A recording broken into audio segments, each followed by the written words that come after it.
uh, it made me think about it. Well, I never thought about these two stories uh, in conjunction with each other. But you have Peter walking on the water, like, I believe Jesus can help me walk on the water. And you have Shadrach, Meshach, and Abednego who are like, Into the flames, go yeah. ahead, throw us in a fire. We don't care. Yeah. It won't hurt us. And I was thinking, well, who had way more faith was Shadrach, Meshach, and Abednego, because if they got into the fire and started doubting, like, then they'd be like burned up, right? All that happens to Peter is like, well, I guess I better be a strong swimmer, if I'm going to go out here. But Well, it's like, which he probably was, grew up on the lake. yeah.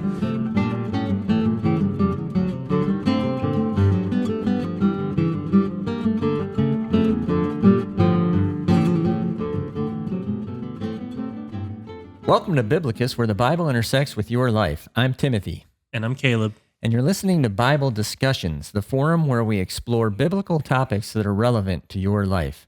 Today, we're continuing our series called Who is Jesus Christ and Why Do I Need Him? And in this episode, we're going to explore the Old Testament book of Daniel. And we're going to see that God is sovereign. And then we're going to move into the New Testament, and we're going to look at how Jesus controls our destiny. And so Daniel is an interesting book to categorize, because if you look in the Hebrew Bible, it's not listed as one of the prophets. It's listed in the writings. But if you look in, the traditional English canon of the Bible, it's listed as one of the prophets, amongst the prophets. So that's kind of really he's doing both. Yeah, it's kind of strange, right? Because if any book has like predictions, which is what most people think of as prophecy, it's the book of Daniel. Yeah. It's chock full of them. We'll talk about that a little bit. But as we've been saying, prophecy isn't really predicting the future, right? Prophecy is enforcing the covenant. And we've seen that with all the prophets we've been studying, how they are enforcers of the covenant. And so we're going to see that tonight too, or this episode. Now, Caleb, you're the historian, so tell us about Daniel and his predictions here. All right. Yeah, I was going to say you could even try to classify it as history, because it gives you a lot of the history of the exile, and even through some of the predictions, some of the history of Greece and Rome, which we haven't reached that point yet in the biblical narrative. Yeah. So yeah, it's really interesting kind of mix of different writing styles. So here's how Daniel's deportation is described at the beginning of the book. And of course, we'll try to speed through this because we've already been talking about the exile for this would have been 8 around episodes. 605 BC, when Nebuchadnezzar first conquered what he called Hatti land, or Palestine. Okay, so Daniel 1 through 7. In the 3rd year of the reign of Jehoiakim, king of Judah, Nebuchadnezzar, king of Babylon, came to Jerusalem and besieged it. And the Lord delivered Jehoiakim, king of Judah, into his hand, along with some of the articles from the temple of God. These he carried off to the temple of his God in Babylonia, and put it in the treasure house of his God. Then the king ordered Ashpenaz, chief of his court officials, to bring into the king's service some of the Israelites from the royal family and the nobility, young men without any physical defect, handsome, showing aptitude for every kind of learning, well-informed, quick to understand, and qualified to serve in the king's palace. I've mentioned this at one point before about how it would have been a lot of the cream of the crop, skilled laborers, artisans, scholars who would just be sucked into each empire that conquers each other. They just try to pull in all the, useful people, the most brilliant people into the capital to serve the empire. Yeah. Okay, so let's keep going. To serve in the king's palace, he was to teach them the language and literature of the Babylonians. The king assigned them a daily amount of food and wine from the king's table. They were to be trained for 3 years, and after that they were to enter the king's service. Among those who were chosen were some from Judah: Daniel, Hananiah, Mishael, and Azariah. The chief official gave them new names. To Daniel the name Belteshazzar, to Hananiah Shadrach, to Mishael Meshach, and to Azariah Abednego. Of course, if you're a fan of VeggieTales, then you know that's Rack, Shack, and Benny. Yeah, and both Daniel and Azariah are like, seriously? Like, I got Belteshazzar and I got Abednego? What? Yeah. What are those? I'm a Betty Boo. I'm a Bumblebee. I'm Benny. And you should be a fan of VeggieTales. Okay, so they're really being assimilated into the culture here. 3 years of training. So these guys are kind of lucky actually, because they're not getting like enslaved and mistreated like a lot of the more average Israelites would have been, or just slaughtered outright. We go back and read Lamentations. Jeremiah's bemoaning. He's like, "It'd be better. It would be better to just be one of the people that was killed." And this group of people, which would have included more than just these four, but we're going to see more about these men later in the book.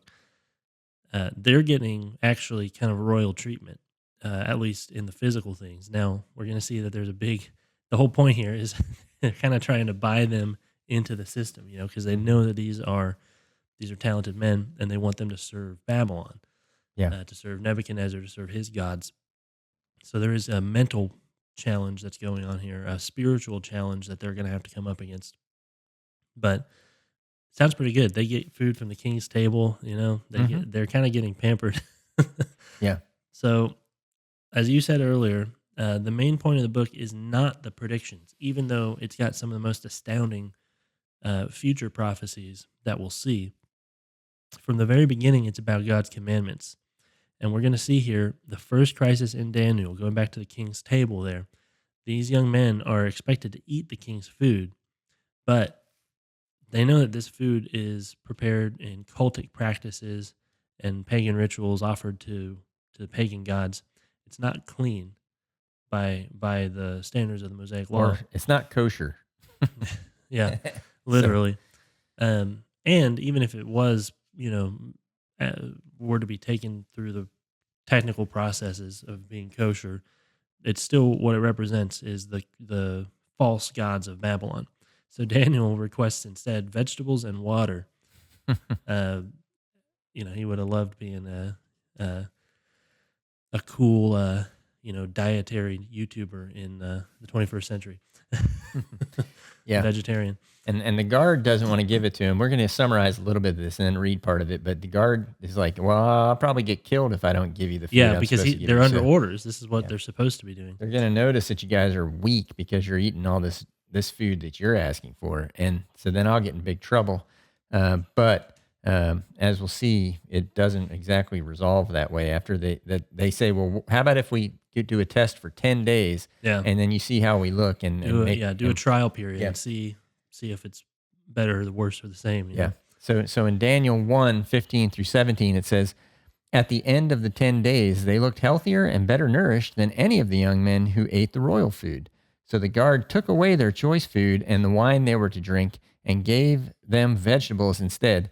Now, the part it doesn't say is, and took the rest of the stuff home to his family. So his kids probably. could eat it, Anyway, and then verse 17 says, "To these 4 young men, God gave knowledge and understanding of all kinds of literature and learning, and Daniel could understand visions and dreams of all kinds." So these guys are holding to the law, God's law, right? God's commands, just like a prophet does, call people back. And so that's going to be their struggle throughout the book of Daniel. Like I said, they get all this physical pampering, and I'm sure most of the other Israelites would have killed for that kind of treatment. And the ones that were in the middle of Jerusalem, under siege and eating each other. Yeah, and but they're having a completely different kind of battle here with the Babylonians. Like the physical battle with the Babylonians is over. Mm-hmm. These guys are now engaged in the spiritual battle, and can Israel retain its identity and its faith under captivity? Yeah, we don't really know for sure, right? It could have been pork that they were offering them as part of the meats. Yeah. But at any rate, they knew it wasn't prepared according to the rituals of Jewish law, so they wanted to eat their own food. And then vegetables, pretty safe bet, comes right out of the ground. Yeah, goes right in your mouth. Nothing done to it. Yeah. So this first story demonstrated God's superiority of his dietary laws and his wisdom. And now his wisdom is going to be further emphasized in chapter 2 when we see this story of a dream that Nebuchadnezzar has. And in this, he has a dream, but he won't tell anybody what it is. He tells all his wise men and magicians, "Hey, I need you to interpret a dream." They're like, "Okay, what was it?" And he's like, "No, that's it. You have to tell me what the dream was." And they're like, "That's impossible. Nobody can do that." That is fairly wise of him, I think, Yeah. to think, well, if anyone's going to be able to give me like true divine revelation on this, like how am I going to know who has the favor or the wisdom to do that? Yeah. If Well, they you can think just tell me what I they thought. must have been giving him some really sketch advice if he went to this ploy. He must have been like, wait a minute, these guys are Yeah, just playing me. probably. So he anyway, he comes up with this idea. I'm not going to tell them what the dream, and if they really were magicians, they could tell me what the dream was too. So and then they can't do it. Well, we'll see. He's So troubled by it, So he yeah. probably I bet that they were all just kind of puffing him up, like saying somehow, oh, this somehow spins to your advantage because you're so awesome. And Yeah. it's like, I don't want a bunch of yes men. Like this is really bothering me. Somebody needs to figure this out. So, but he says, I'm going to kill everybody if no one can tell me. All the So- wise men. So they come to Daniel and go, oh, by the way, we're going to kill you today. And he's like, whoa, wait a minute. Why? And so they tell him why. He's like, let me go talk to the king. So he tells him, I can interpret your dream. Just give me a little bit of time and I'll tell you. I can't do it, but God can. And so in Daniel 2:27 through 35, it says, Yeah. Daniel replied, no wise man, enchanter, magician, or diviner can explain to the king the mystery he has asked about, but there is a God in heaven who reveals mysteries. He has shown King Nebuchadnezzar what will happen in days to come. This should be reminding you of Joseph.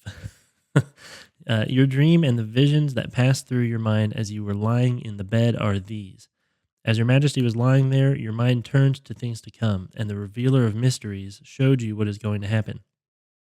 As for me, this mystery has been revealed to me, not because I have greater wisdom than anyone else alive, but so that your majesty may know the interpretation and that you may understand what went through your mind.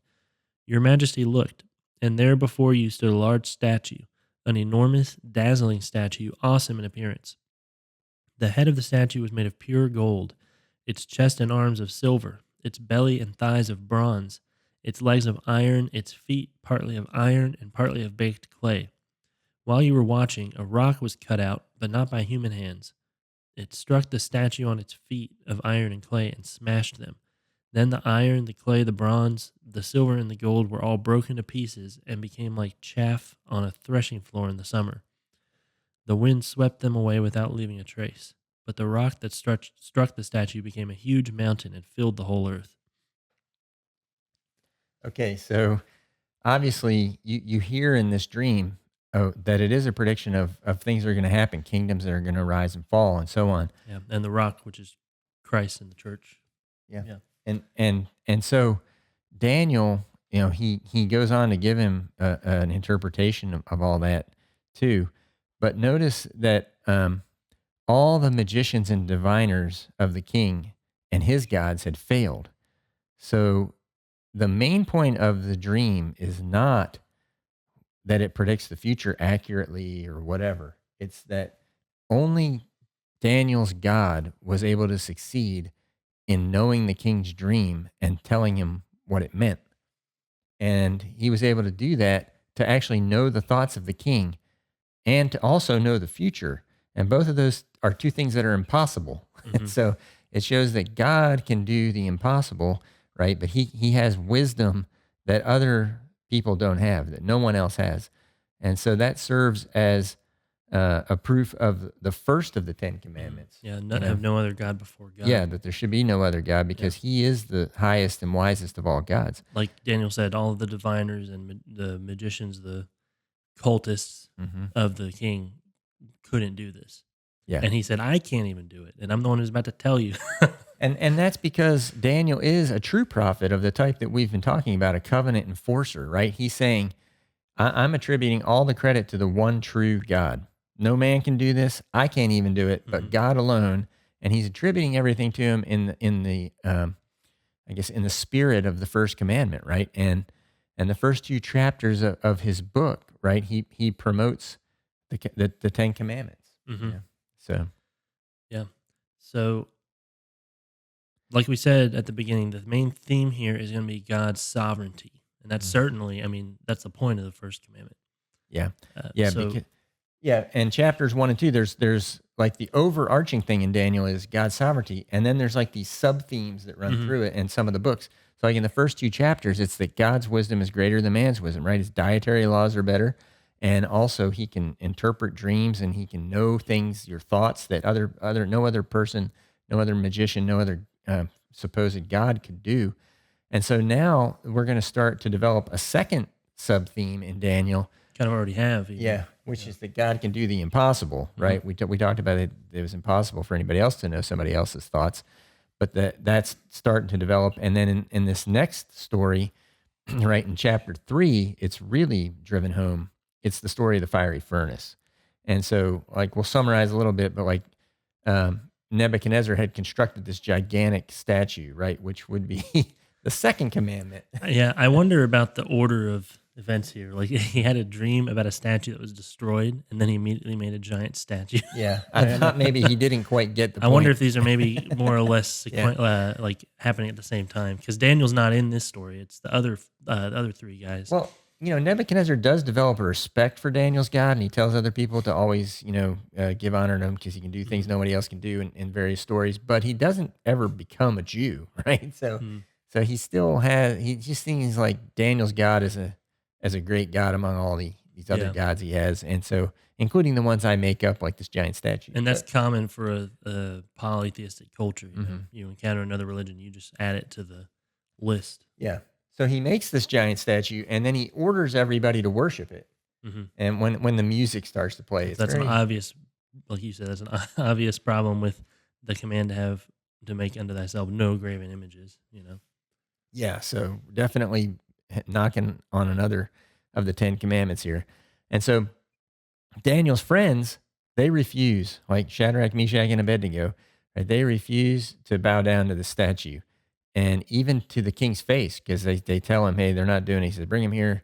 He says, I'm going to start playing music. And if you don't bow down, and they're like, well, go ahead and put us in your furnace, because we're not going to bow down, And so because that was the threat, that he was going to put him in the furnace. And so in Daniel 3:13-27, it says, furious with rage, Nebuchadnezzar summoned Shadrach, Meshach, and Abednego. So these men were brought before the king, and Nebuchadnezzar said to them, is it true, Shadrach, Meshach, and Abednego, that you do not serve my gods or worship the image of gold I have set up? Now, when you hear the sound of the horn, flute, zither, lyre, harp, pipe, and all kinds of music, if you are ready to fall down and worship the image I made, very good. But if you do not worship it, you will be thrown immediately into a blazing furnace. Then what God will be able to rescue you from my hand? And obviously, it's this perfect setup. So Shadrach, Meshach, and Abednego replied to him, King Nebuchadnezzar, we do not need to defend ourselves before you in this matter.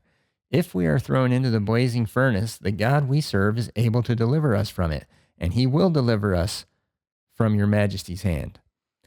But even if he does not, we want you to know, your majesty, that we will not serve your gods or worship the image of gold you have set up.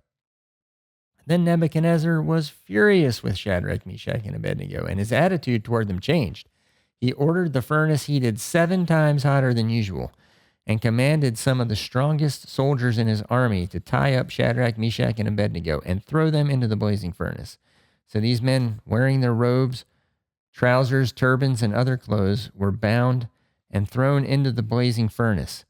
The king's command was so urgent and the furnace so hot that the flames from the fire killed the soldiers who took up Shadrach, Meshach, and Abednego. And these 3 men, firmly tied, fell into the blazing furnace. Then King Nebuchadnezzar leapt to his feet in amazement and asked his advisors, weren't there 3 men that we tied up and threw into the fire? They replied, certainly, your majesty. He said, look, I see 4 men walking around in the fire, unbound and unharmed, and the 4th looks like a son of the gods. Nebuchadnezzar then approached the opening of the blazing furnace and shouted, Shadrach, Meshach, and Abednego, servants of the Most High God, come out, come here. So Shadrach, Meshach, and Abednego came out of the fire, and the satraps, prefects, governors, and royal advisors crowded around them. They saw that the fire had not harmed their bodies, nor was a hair of their heads singed. Their robes were not scorched, and there was no smell of fire on them. Yeah. So that's a fun story. Yeah. Well, always a favorite for kids, Yeah. Well, I mean, I like it too. I mean, again, it demonstrates God's sovereignty, right? You know, I was thinking about this. Well, by this time, right? Because God is able to do the impossible, to do a Hmm. miracle like this. Like it's kind of like something we're used to in the New Testament, but this is back in the Old Testament Hmm. times. And Nebuchadnezzar, what did he use these furnaces for? Like they made bricks in them. They also they wrote on wet clay, and when they wanted to make a permanent record, they would put that in, to Yeah, the furnace and fire like it so that it harden it. become a permanent record.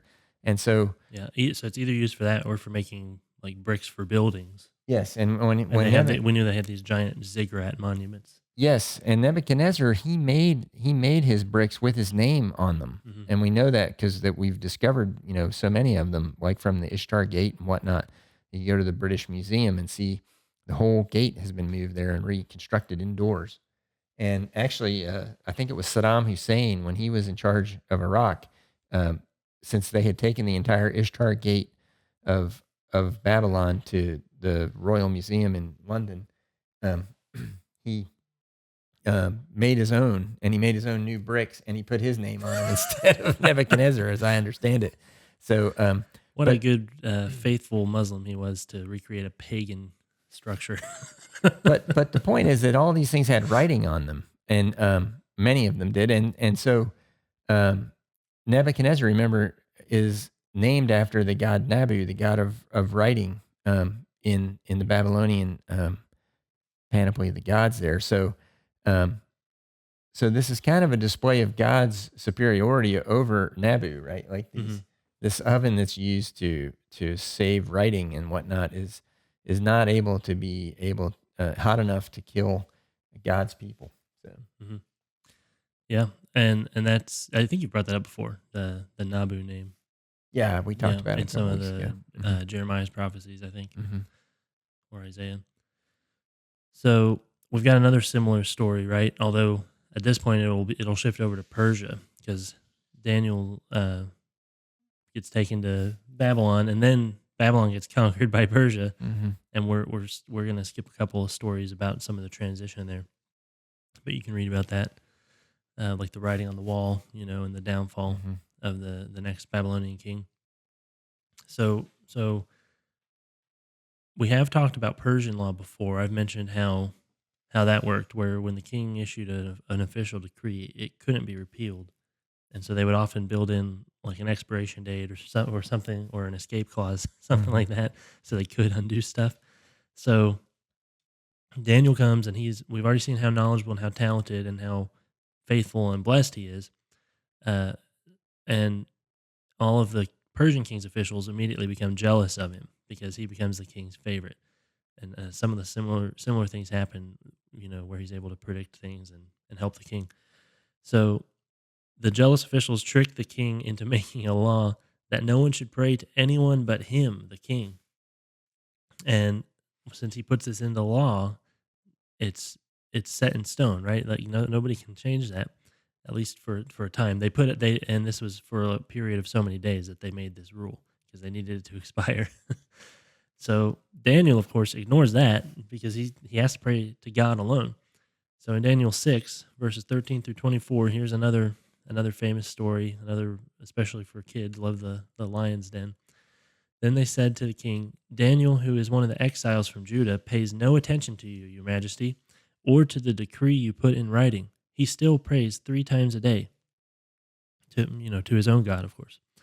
When the king heard this, he was greatly distressed. He was determined to rescue Daniel and made every effort until sundown to save him.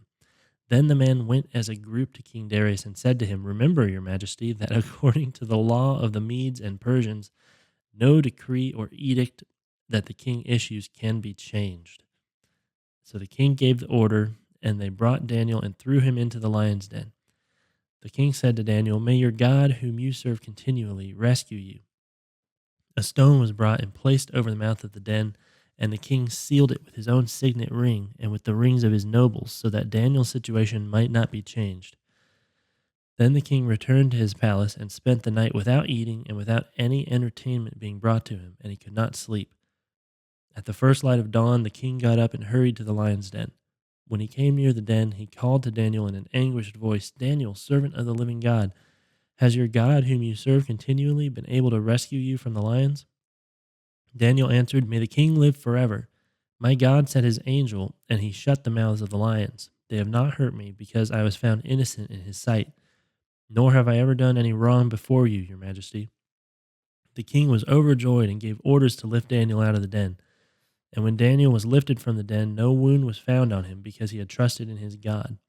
At the king's command, the men who had falsely accused Daniel were brought in and thrown into the lion's den, along with their wives and children. And before they reached the floor of the den, the lions overpowered them and crushed all their bones. So, usually for the kids' version, we leave out the happy ending there. But that should remind you of Esther, too. Remember how Haman tries to use these decrees and the legal system and tries to manipulate the king into getting rid of Mordecai, at least, and as many Jews as possible. And then it all comes back crashing down on his head because the king realizes what's going on. He goes, "Oh, I'll just use my irrevocable authority to have you put to death."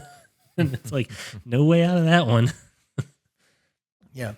So these first two themes, and the first one's God's wisdom's greater than man's wisdom. The second one is that God can do the impossible. Now we have this third sub-theme that you see about God's sovereignty, which is that God is in control of the kingdoms of man. And so in Daniel 4, jumping back to Daniel 4, that's where Nebuchadnezzar has another dream about a big tree that's cut down. And it says the stump will be left. Yeah. Mm-hmm. Yeah. And so Daniel tells him, well, it means you're going to go mad, and then you'll live out with the animals, and then you'll be restored. And so that actually happens. And so here's the interpretation Daniel gives in Daniel 4, 24 through 27. "This is the interpretation, your majesty, and this is the decree the Most High has issued against my lord the king. You will be driven away from people and will live with the wild animals. You will eat grass like the ox and be drenched with the dew of heaven. 7 times will pass by for you until you acknowledge that the Most High is sovereign over all kingdoms on earth and gives them to anyone he wishes. The command to leave the stump of the tree with its roots means that your kingdom will be restored to you when you acknowledge that heaven rules. Therefore, your majesty, be pleased to accept my advice. Renounce your sins by doing what is right, and your wickedness by being kind to the oppressed. It may be that then your prosperity will continue." And so it's this clear message, from God that he's sovereign, even over the kings, the ancient kings of the world. And I mean, Daniel's giving the interpretation here. He's like, well, you'll be living out in the wild until you acknowledge the sovereignty of God, right? Mm-hmm. So that's one of the reasons that's our theme for the whole book. That's what's being worked out throughout all of Daniel, and especially in this story. Yeah, and that happens. Nebuchadnezzar goes mad and lives outside naked like a beast. Doesn't cut his hair and fingernails for a while. Yeah, it's an odd a story. wild man. Yeah, and so Caleb mentioned Daniel 5 a minute ago and about the writing on the wall, and that's another example. Where it turns out that Belshazzar was the final king of Babylonia. I mean, there were other kings in Babylon later, like even Alexander, I think. But of the empire. Yeah, the Babylonian empire. Next guys would be like vassal kings, like how Jehoiakim was king in Jerusalem, but only because Nebuchadnezzar, tolerated him. Yeah, so he sees the writing on the wall. This big hand appears and writes on the wall, and Daniel. That's where the saying comes from. Yeah, that's right. Yeah, and so that shows God's sovereign control over kings, because he says, well, you've been weighed and found wanting. So, and then Daniel 7 through 11, right? There's all kinds of dreams and visions about the future of the kingdoms of the world, and showing God's sovereignty and his knowledge of what's going to happen in the future. And these are usually, there's 4 beasts in Daniel 7, for instance.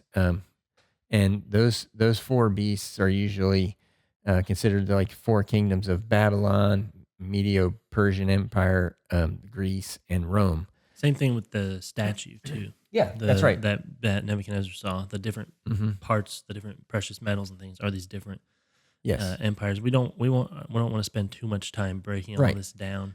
Because that's not the point of the book, right? The point of the book is God's sovereignty. And You so, you can though. I'll give you one example here to show how it does play out in history, but we're not going to go through all of them. yeah, so like in Daniel 8, right? There's this vision of a two-horned ram and then a shaggy goat that runs into it Yeah. and knocks it down. So Caleb wants to, I think, he's going to read this as how the angel explains it to Daniel in Daniel 8:19 through 27. Yeah, he said, I am going to tell you what will happen later in the time of wrath, because the vision concerns the appointed time of the end. The two-horned ram that you saw represents the kings of Media and Persia. The shaggy goat is the king of Greece, and the large horn between its eyes is the first king. The four horns that replaced the one that was broken off represent the four kingdoms that will emerge from his nation, but will not have the same power. In the latter part of their reign, when rebels have become completely wicked, a fierce-looking king, a master of intrigue, will arise. He will become very strong, but not by his own power. He will cause astounding devastation and will succeed in whatever he does. He will destroy those who are mighty, the holy people. He will cause deceit to prosper, and he will consider himself superior. When they feel secure, he will destroy many and take his stand against the prince of princes. Yet he will be destroyed, but not by human power. The vision of the evenings and mornings that has been given you is true, but seal up the vision, for it concerns the distant future. I, Daniel, was worn out. I lay exhausted for several days. Then I got up and went about the king's business. I was appalled by the vision. It was beyond understanding. And so the shaggy goat there that's talked about, I'll give you one example here of how that plays out in history. The ram that rises up it has two horns because it represents Media and Persia. It was the Medo-Persian Empire. It was kind of like a confederation of the two kingdoms. That's why it has two horns. And then the goat that comes and runs into it is Alexander the Great. That's why it's a goat with one horn only, and that one horn is Alexander. And he came with he was never defeated in open battle. Alexander was fought for 13 years, always far from home and heavily outnumbered, mostly against the Persians, and nobody could stop him. And so he just wipes out everybody. And then he dies young at 33.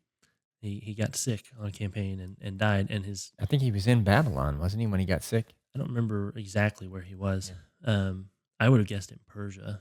Okay. I'm not, an expert on Alexander, but then his empire immediately fractures into four, as a lot of these quickly expanding ones. Same thing happens with Genghis Khan. Conquers like the whole world, and he was the only thing holding it together because everyone was terrified of him. So four different kingdoms come out of Alexander's, and that's why the first horn falls off, and then four horns come out, and that's prophesying those exact events. Yes. That's the one example that we'll give here. If you're really curious, you can dig into Daniel here, dig into the history, and look at all the other ones. Yeah. Now, so then you have an issue here where Alexander was born in 356 BC, which is 250 years after Daniel goes to Babylon. So Daniel didn't live that long. So it's either, so when you look at the book, you say, okay, Daniel prophesied something here that didn't happen for 200 years after he prophesied it. And so you had that option. Yeah, the scholars are most modern scholars assume that the book of Daniel must have been written around like 160, because they just assume this couldn't possibly, they couldn't have predicted everything, because they're writing about, their prophecies in here about the Maccabees revolt in Judea. So they tend to assume that it must have been written at least when that happened, if not later, or possibly in pieces. It was compiled, because if it was all written that late, then you have to question, well, how did they get some things so accurate about the Babylonian and Persian captivities? Yeah. So it's an interesting. We won't get into the apologetics of it. Try to defend the earlier date. No, but one other option then is that it's written as an apocalypse later, when Caleb suggested, like in the 2nd century. And so an apocalypse is like the book of Revelation that's supposed to be sealed up. Although in the case of Revelation, God said, "Don't seal this up." But also in Daniel, there's a part we just read that said, "Don't seal it up," or part of it said, "Seal it up." So Anyway, Yeah, this part says to seal it. yeah, seal it up. So that makes you know that it's an apocalypse. And so Sometimes those they'll use the pattern of these visions for something that's already happened to establish the pattern Mhm. and then predict something else. Yeah. So what would happen with an apocalypse if it was written later, say like in the second century, and then somebody puts a seal on it and says, "Hey, look, I found this old document, and oh, hey, it's from Daniel. Look, he prophesied a long time ago what happened to Alexander the Great." So that's kind of what the other um, historians you said who believe in the later date. That's kind of what they would Well, if suggest. they're believers, yeah. No, I mean, no, some scholars would be, agnostic or atheist and would just say it was. well, I'm talking about It's those. I'm saying oh, okay. anybody who would say, "Well, what is the point of this document?" It was written much Oh, later, why it was written? sealed Yes. up, Okay. Yeah. Yeah. and Yeah. then say, "Oh, well, look at this. It's an old document that Daniel wrote," Okay. but Yeah. they would be false in I haven't saying so. looked into that scholarship at all. Yeah, so that would be another you know option of what the source of the book and the Mhm. understanding of the prophecy. So the decision that you have to make is whether you can believe that God could predict that in the past, that what's going to happen in the future. And of course, that's the whole point of the book of Daniel. What we're Mhm. trying to say is God's sovereignty, His ability to know things, to do the impossible, and so if you look at, well, if he can save somebody out of a fiery furnace, like how hard is it for him to do this other thing, and tell Yeah. you Alexander the Great's gonna. One of the things that I think you have to ask is how did the Jews survive through all of these conquerings and then reconquerings and exiles? How did they maintain a cultural and religious identity? Mhm. You know, Yes, and something's then, preserving that. well, yeah, and also like, why did it happen to them? Well, because they weren't listening to him. Hmm. People like isolated people like Daniel who want to be holy, so therefore they want set apart food. They want to, like Daniel's doing in chapter 1. They want to be set apart. They want to do something distinct Hmm. for God and be holy. And but then you have the vast majority of the people who weren't, and so the whole nation's punished for their behavior until they learn their lesson, right? Hmm. Okay. All right. So last thing we're going to look at here in Daniel 12, the final sub theme we're going to look at is that God superintends the redemptive history. Mhm. Like he oversees it and he's planning on redeeming us. And you can think back to Psalm 1, right? It talks about God watching over or knowing the way of the righteous. Yeah. Yeah. So in Daniel 12, verses 1 through 4, it says, "At that time, Michael, the great prince who protects your people, will arise. There will be a time of distress such as has not happened from the beginning of the nations until then. But at that time, your people, everyone whose name is found in the book, will be delivered. Multitudes who sleep in the dust of the earth will awake, some to everlasting life, others to shame and everlasting contempt. Those who are wise will shine like the brightness of the heavens, and those who lead many to righteousness like the stars forever and ever. But you, Daniel, roll up and seal the words of the scroll until the time of the end. Many will go here and there to increase knowledge." So you see, like in this, that God has this super long term plan Hmm. going on, and eventually, This part's certainly apocalyptic. yeah, that's true.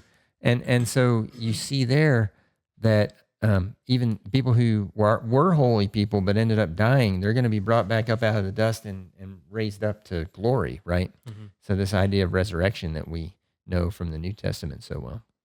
Yeah, I also love that idea at the end there. Many will go here and there to increase knowledge. Like they're looking in all the wrong places. Going back to that Hmm. um, dichotomy between Daniel and the other wise men of the king Yeah, of that's true. Babylon and Persia. Like Hmm. they're all these diviners, magicians. They're all looking, and I mean, it goes all throughout the Bible. You go Yeah, back to Moses and Aaron with the priests of Pharaoh. Like it's all this false piety, false religion, false divinization and wisdom, and they're all searching for it in the wrong places. Because, like we saw established in Daniel here, one of the sub themes is that God is the one who controls wisdom. yeah. Well, and also another tie back to say like Shadrach and Meshach and Abednego in the furnace when they look in there, they're glowing, and they're shining like stars in there. Like the And redeemed, yeah. and then these people who are the redeemed, who are going to have eternal life and shine in the heavens, Hmm. and so just like a star, right? Just like the men in the furnace. So there's like righteous, holy people, Hmm. show their mettle, right? Um, so we've seen that God has superior wisdom, that He can do the impossible, that He's in control of the kingdoms of men and of the world, and that He's working things out for our eternal redemption. We've seen all of that just in the book of Daniel. Hmm. It's kind of amazing, and sort of like the book of Ruth, right, where we saw all of redemptive history worked out, where you go out and Yeah. then you come back and you're brought back into the family of God, and so you see all that in Daniel. And so the Old Testament takeaway is that God is sovereign over everything, over everything. So All right. Now let's get to the New Testament.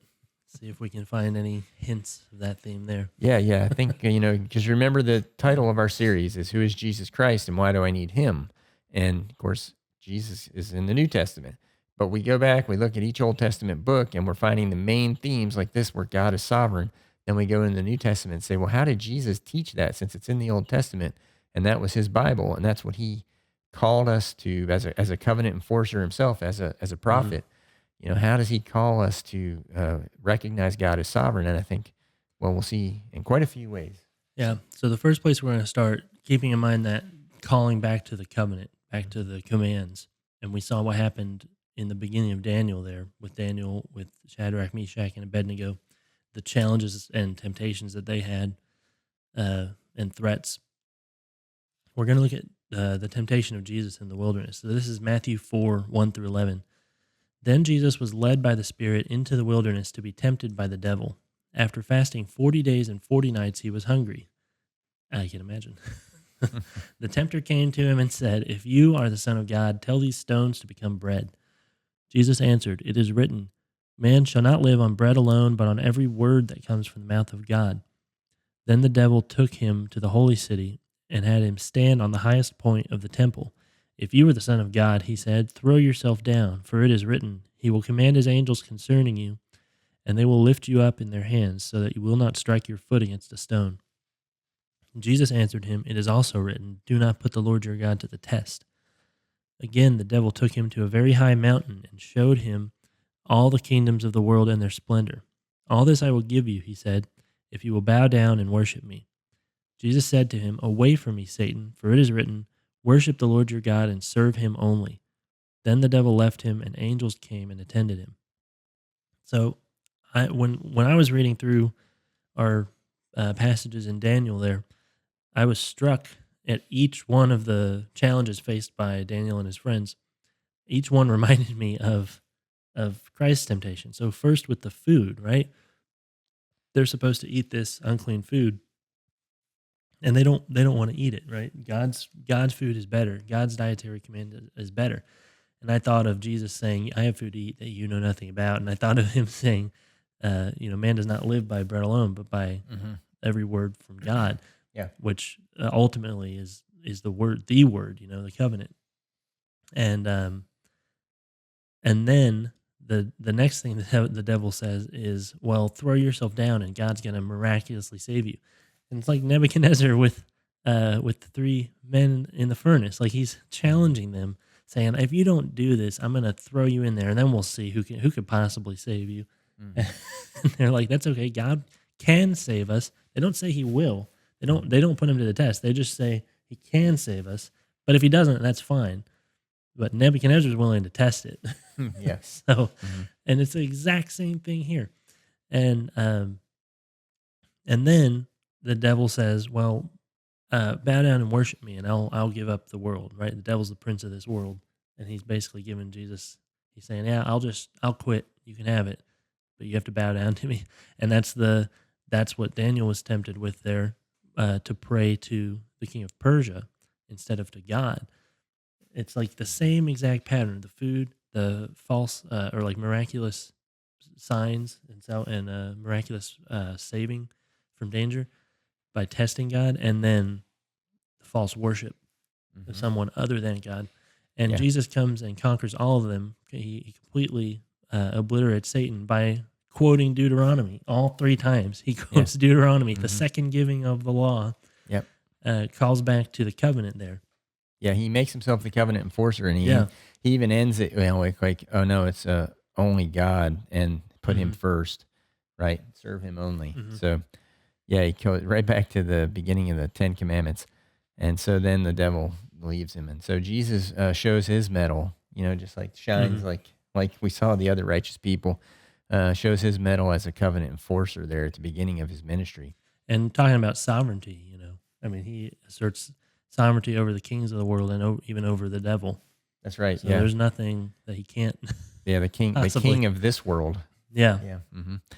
All right. So then another thing, we talked about our sub themes, and God's wisdom's greater than man's. And so here's a great story in Luke 20, verses 20 through 26, where Jesus outwits his opponents. It says, keeping a close watch on him, they sent spies who pretended to be sincere.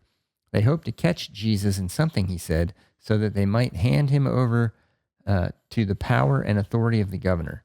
So the spies questioned him, "Teacher, we know that you speak and teach what is right, and that you do not show partiality, but teach the way of God in accordance with the truth. Is it right for us to pay taxes to Caesar or not?" He saw through their duplicity and said to them, "Show me a denarius. Whose image and inscription are on it?" "Caesar's," they replied.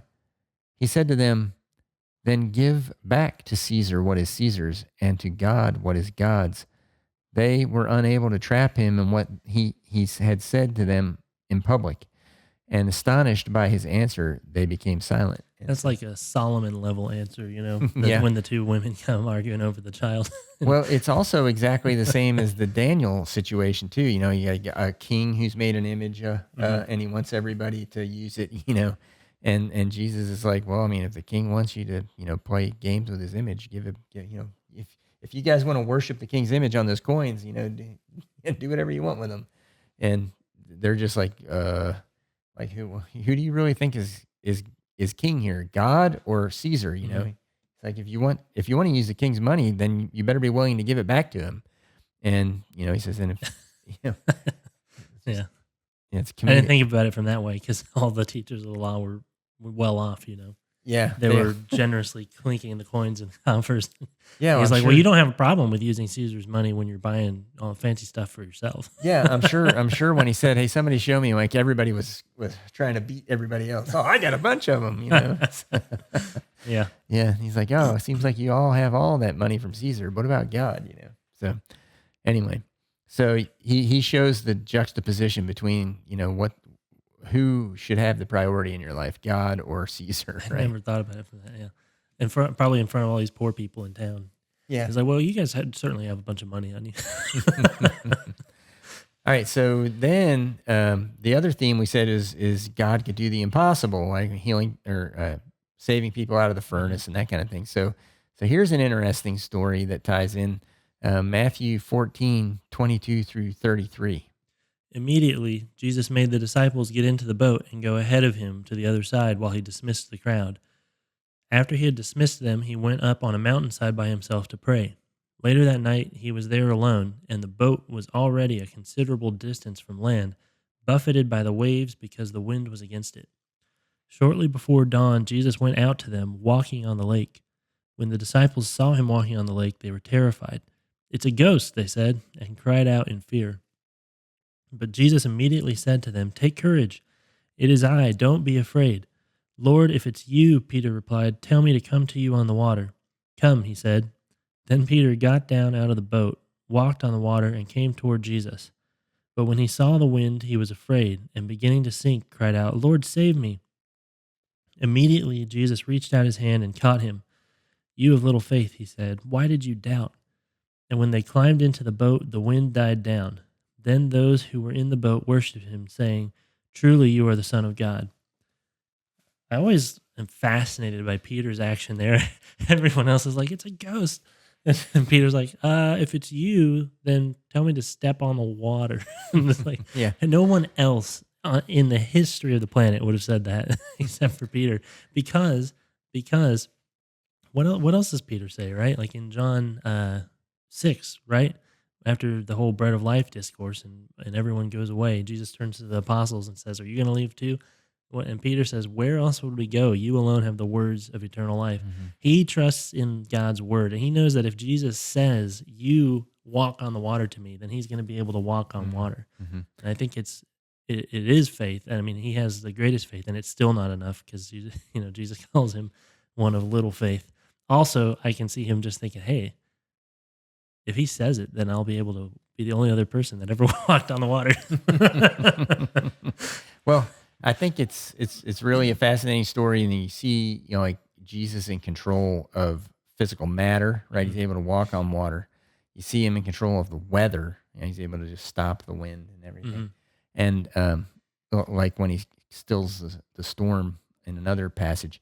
And then what I thought was really cool tie back, though, and regarding Peter and regarding Daniel, it made me think about it. Well, I never thought about these two stories in conjunction with each other, but you have Peter walking on the water, like, I believe Jesus can help me walk on the water. And you have Shadrach, Meshach, and Abednego who are like, the flames, go ahead, throw us in a fire. We don't care. Yeah. It won't hurt us. And I was thinking, well, who had way more faith was Shadrach, Meshach, and Abednego, because if they got into the fire and started doubting, like, then they'd be like burned up, right? all that happens to Peter is like, well, I guess I better be a strong swimmer, if I'm going to go out here. But well, which he probably was, grew up on the lake. Yeah. But if he loses his faith, he just sinks into the water. But like those guys would just instantly burn up. Well, don't forget there was a fourth in the furnace, right? Yes. I mean, the linchpin in both of those stories is that Christ was present with them, and it's the only way they survived the furnace. It's the only way Peter walked on the water. And when Peter starts to sink, Jesus immediately grabs his hand, and same thing with Shadrach, Meshach, and Abednego. As soon as they're thrown in the fire, he protects them. Even before, because the people throwing them in were succumb to the heat. Yeah. And what's really interesting is that Jesus, before all this happened, was praying to the Father. And so I think that's instructive for us. And you see someone who's in total control of everything around him. The story starts with him praying. Well, also you look at the reaction of the onlookers to both of those two miracles. When Nebuchadnezzar sees there's four, and they're all walking around unharmed and shining like sun. He says one of them looks like a son of the gods.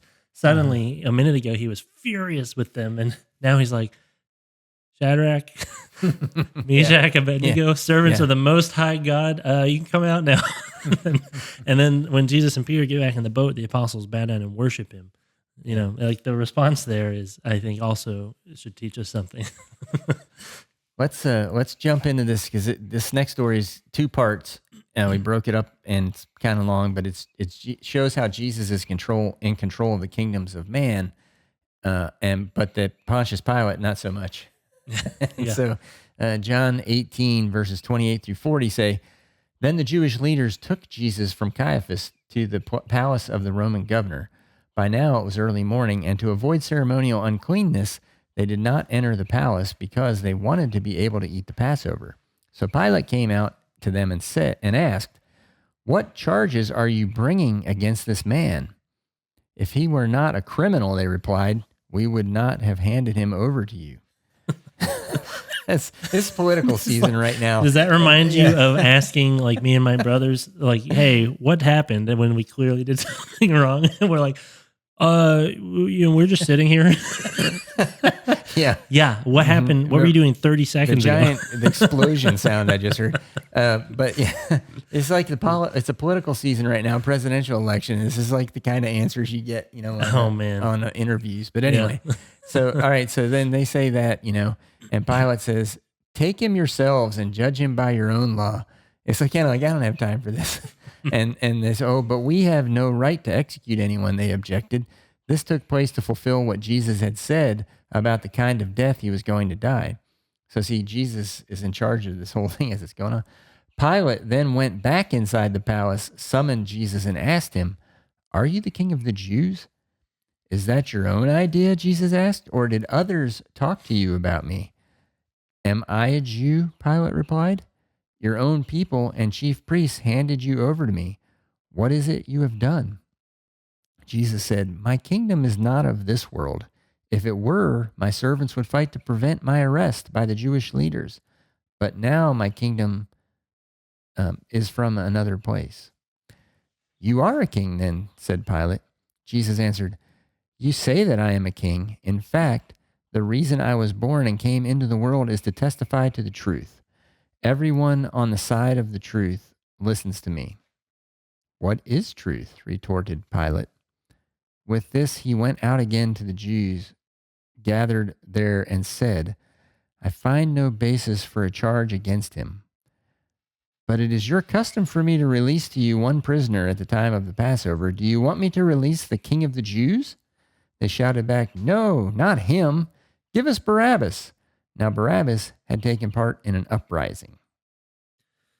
Yeah, I think my favorite part of that, not favorite, but the most interesting part of that passage is Pilate saying, "What is truth?" And that's your moral relativism right there. Mm-hmm. It's as old. It's older than Pilate. I mean, Mm-hmm. anything. We have all these problems that we're wrestling with in our culture today, and oftentimes as Christians, we talk about them as something novel, just because Western culture was Christian for so long. But they're not new. I mean, they're as old as time. Yeah. I was stumbling and bumbling through that, so I didn't do very Well, good reading. we joked about it at the beginning. But Jesus, the response of the leaders throughout there, he's talking about kings, he's talking about kingdoms, Mm-hmm. and he's talking about truth. And so that's kind of what's on Jesus' mind when Right. this is all going on. And Pilate is completely confused and ineffective, right? Yeah. And he's totally befuddled. But there's more. So Well, there's also a lot of politics going on in the background there between him and the Jews. Yeah. Like he is immediately realizes he's in a really murky situation, well, trying to so- find a way out that doesn't end up with him being lynched. Yeah. So the conversation with Jesus and all the religious leaders, it goes on for Pilate, and we find out where his authority comes from, right? And so you want to read John 19, 1 through 16? Yeah. Then Pilate took Jesus and had him flogged. The soldiers twisted together a crown of thorns and put it on his head. They clothed him in a purple robe and went up to him again and again, saying, Hail, King of the Jews! And they slapped him in the face. Once more Pilate came out and said to the Jews gathered there, Look, I am bringing him out to you to let you know that I find no basis for a charge against him. When Jesus came out wearing the crown of thorns and the purple robe, Pilate said to them, Here is the man. As soon as the chief priests and their officials saw him, they shouted, Crucify, crucify. But Pilate answered, You take him and crucify him. As for me, I find no basis for a charge against him. The Jewish leaders insisted, We have a law, and according to that law he must die, because he claimed to be the Son of God. When Pilate heard this, he was even more afraid and went back inside the palace. Where do you come from? He asked Jesus, but Jesus gave him no answer. Do you refuse to speak to me? Pilate said. Don't you realize I have power either to free you or to crucify you? Jesus answered, You would have no power over me if it were not given to you from above. Therefore, the one who handed me over to you is guilty of a greater sin. From then on, Pilate tried to set Jesus free, but the Jewish leaders kept shouting, If you let this man go, you are no friend of Caesar. Anyone who claims to be a king opposes Caesar. When Pilate heard this, he brought Jesus out and sat down on the judge's seat at a place known as the Stone Pavement, which in Aramaic is Gabbatha. It was the day of the preparation of the Passover. It was about noon. Here is your king, Pilate said to the Jews. But they shouted, Take him away, crucify him. Shall I crucify your king? Pilate asked. We have no king but Caesar, the chief priests answered. Finally, Pilate handed him over to them to be crucified. So Pilate has he's no power. I mean, everything, no matter what he tries to do, no one listens to him. Yeah, he is really like swimming. He's just trying to find a way out. Yeah, he cannot deviate from God's plan no matter how hard he tries. Yeah. And interestingly, there's dreams involved in this too, similar to Daniel, because Pilate's wife is having dreams and warning him about stuff. Yeah. So, Pilate thinks he's the one who's in control, but he isn't. It's very strange. Well, Pilate and Caesar also, I mean, going back to Daniel's vision, when you break down some of those visions about the layers of the statue and the different animals, some of that refers to Rome. Yes. Like that rock that came and broke the statue at the feet, starting with Rome. And then because Rome was the last of them. Yeah. So I mean, this is an everlasting kingdom. Yeah, this is that moment right here. Jesus is talking about his kingdom that's not of this world. Yeah. And I love they say, "Hey, we have no king but Caesar," Oh yeah, and they're the same guys that he asked for a coin. And they they're were like, "Oh, you want some of Caesar's coins? I got a bunch of them." they love Caesar. Yeah. They in Jesus Christ Superstar, and there's various. Sometimes you'll hear variations on like when they do productions like that. In in one of the productions I've heard, I don't think it's in the original.